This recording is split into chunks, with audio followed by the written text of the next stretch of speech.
प्रधानमंत्री नरेंद्र मोदी ने एक ई कॉन्क्लेव को संबोधित करते हुए नई शिक्षा नीति के फायदे बताए। पीएम मोदी ने ई कॉन्क्लेव में उच्च शिक्षा में हुए बदलावों पर फोकस किया और छात्रों को बताया कि इस बदलाव से युवाओं को क्या फायदा होगा। उन्होंने ये भी बताया कि नई शिक्षा नीति स्किल डेवलपमेंट और रोजगार की दिशा में कितनी कारगर होगी। बता दें कि 34 साल बाद नई शिक्षा नीति की घोषणा हुई है। इस मुद्दे पर शिक्षा मंत्रालय और विश्वविद्यालय अनुदान आयोग ने ये ई कॉन्क्लेव आयोजित किया है। मुख्यमंत्री कैप्टन अमरिंदर सिंह से सियासी मतभेद के बाद पंजाब की राजनीति में पूर्व कैबिनेट मंत्री नवजोत सिंह सिद्धू की सक्रियता बेहद कम देखने को मिली है। सिद्धू की सियासी जमीन को फिर से पटरी पर लाने के लिए उनकी पत्नी डॉक्टर नवजोत कौर सिद्धू एक बार फिर सक्रिय हो गई है।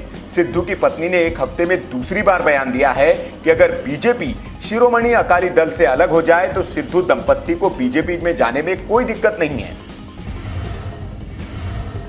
राम मंदिर भूमि पूजन को लेकर एमपी के खरगोन में जश्न मना रहे कुछ युवकों और व्यापारियों की पुलिस ने पिटाई की थी।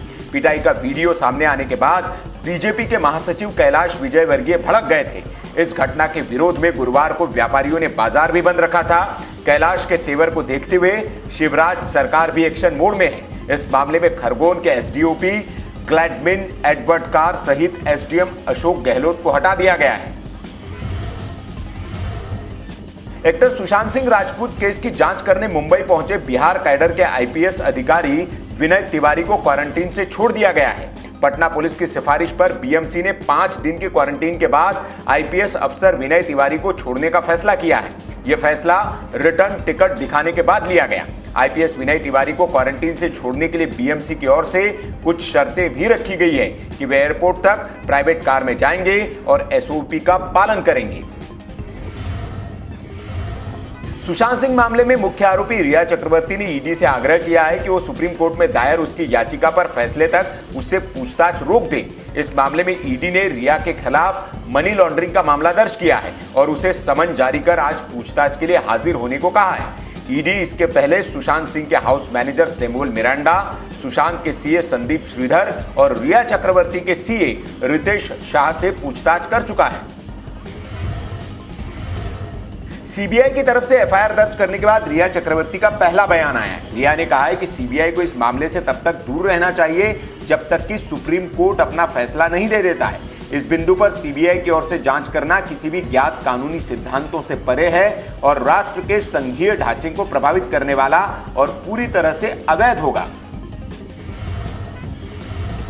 सिरसा में बस स्टैंड पर चोर सवारियों से भरी हरियाणा रोडवेज की बस उड़ा ले गए। सवारियों को इसकी भनक तक नहीं लगी। सवारियों को लगा कि बस चालक और कंडक्टर असली है। यात्रियों को इस बारे में तब पता चला जब रोडवेज स्टाफ ने बस को रुकवाया और बस चला रहे ड्राइवर और कंडक्टर से पूछताछ की। पुलिस ने दोनों युवकों को पकड़ लिया है और उन्हें अपने साथ ले गई है। लेबनान की राजधानी बेरूत में 2 दिन पहले हुए भीषण धमाके से भारत में भी एजेंसियां सतर्क हो गई है।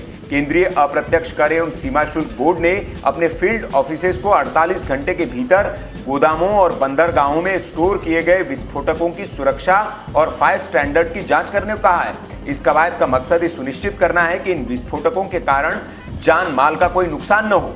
मंगलवार को बेरूत बंदरगाह में एक वेयर हाउस में 2000 मीट्रिक टन से अधिक अमोनियम नाइट्रेट रखा गया था, जिसके कारण यह धमाका हुआ था, जिसमें 315 लोगों की मौत हो गई। श्रीलंका के संसदीय चुनाव की मतगणना के शुरुआती रुझानों में प्रधानमंत्री महिंद्रा राजपक्षे की श्रीलंका पीपल्स पार्टी को बहुमत मिलता दिखाई दे रहा है, जिसके बाद प्रधानमंत्री नरेंद्र मोदी ने महिंद्रा राजपक्षे को फोन कर जीत की बधाई दी है। सिंहली बहुल दक्षिण क्षेत्र से अब तक 5 परिणामों की घोषणा की गई है। इनमें एसएलपीपी को 60% से ज्यादा वोट मिले हैं। डोनाल्ड ट्रंप ने अमेरिका में टिकटॉक पर बैन लगाने की धमकी देने के 1 हफ्ते के बाद टिकटॉक की पेरेंट कंपनी बाइटडांस का खिलाफ एक कार्यकारी आदेश जारी कर दिया है। यह आदेश 45 दिन में लागू हो जाएगा, जिसके बाद ये चीनी मूल की कंपनी अमेरिकी कंपनी या व्यक्ति के साथ कोई लेन देन नहीं कर पाएगी।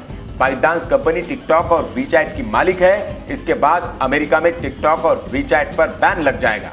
ट्रंप ने इमरजेंसी इकोनॉमिक पावर एक्ट के तहत ये ऑर्डर पास किया है।